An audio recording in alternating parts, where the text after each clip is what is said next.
మేము ఎవరిని నిందిస్తలేము, ఎవరిని ఏమంటలేము. కానీ ఇక్కడ అగ్ని ప్రమాదం జరిగిందని చెప్పంగానే ఏ ఫైర్ బ్రిగేడ్ అయితే వచ్చిందో అది నీళ్లు లేకుండా అరకొరగా వస్తే లాభమైంది, వసతులు లేకుండా వస్తే లాభమైంది. వచ్చిన ఆ ఫైర్ సర్వీస్ వాళ్ళు కూడా మాకు మాస్క్ లేదు కాబట్టి లోపలికి పోలేకపోతున్నామంటే ఇంతకంటే అన్యాయం ఉంటుందా? అట్లే వచ్చిన అంబులెన్స్ లో కూడా మాస్కులు పెట్టకపోతే, ఎందుకంటే ఎప్పుడైనా అగ్ని ప్రమాదంలో ఆ పొగతోని ఊపిరాడదు, ఆ ఊపిరాడకనే ఊపిరి పోతుంది, ప్రాణాలు పోతాయి. అట్లాంటప్పుడు ఆక్సిజన్ మాస్కులు లేకుండా, అట్లాంటప్పుడు వచ్చిన అంబులెన్స్ లో కనీస సౌకర్యాలు లేకుండా వస్తే ఎట్లా? ఆ సౌకర్యాలు ఆ ఫైర్ ఇంజన్ లా అంబులెన్స్ లో ఉంటే కొన్ని ప్రాణాలు బతుకుతుండే, కొంతమంది అన్న మా వాళ్ళు బతుకుతుండే అనే బాధ. ఇలా రాజకీయం లేదు, ఎవరిని తిట్టేది లేదు. కానీ ఒకటి మాత్రం వాస్తవం, ఇంత లాపర్వా ఉంటే మాత్రం ప్రజల ప్రాణాలు మల్లబోయే ప్రమాదం ఉంది. వాళ్ళు ఎంత గొప్ప వాళ్ళంటే ఒకటే కుటుంబంలో 17 మంది చచ్చిపోయినాక కూడా వాళ్ళు అంటున్న మాట ఏంది ఇక్కడికి వచ్చినాకంటే ఎవరిని తిడతలేరు, వాళ్ళు రాజకీయం చేస్తలేరు, ఎవరిని ఫలానా వాళ్ళు మంచోళ్ళు కాదు చెడ్డోళ్ళు అంటలేరు. మాకు ఇక్కడుండే హిందువులు సాయం చేసిండ్రు, ఇక్కడుండే ముస్లింలు సాయం చేసిండ్రు, అందరు వచ్చిండ్రు, అందరు సహాయపడ్డారు, అందరు కాపాడిండ్రు. కానీ మాకు జరిగింది ఇంకొకరికి జరగద్దు. కనీసం ఇప్పుడన్నా ప్రభుత్వం మేల్కొనాలే, ఇప్పుడన్నా ముందుకొచ్చి ఈ రాష్ట్రంలో ఈ నగరంలో మళ్ళొక్క ప్రాణం ఫైర్ యాక్సిడెంట్ లో పోకుండా కాపాడండి సార్, మాకు అంతకంటే ఏమొద్దు. దయచేసి మీరు వచ్చిండ్రు సంతోషంగా, భవిష్యత్తులో ఇట్లా కాకుండా చూసుకోండి అని ఒకటే ఒక్క మాట వాళ్ళు చెప్తున్నారు.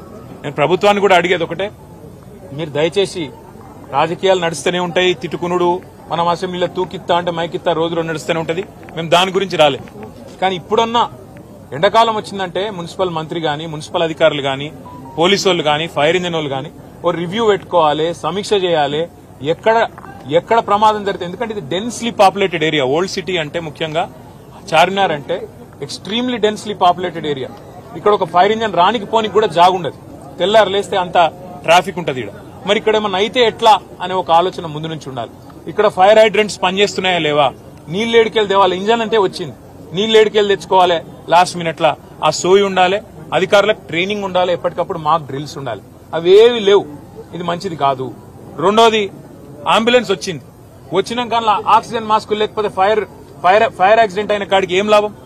వాళ్ళ బాధ అంతా ఏంటంటే 17 మంది చిన్న పిల్లలు 8 మంది పోయినారు. ఇంతకంటే అన్యాయం ఉంటుందా సార్? దయచేసి ఇంతకంటే దుర్దినం మా జీవితంలో లేదని వాళ్ళు చెప్తున్నారు.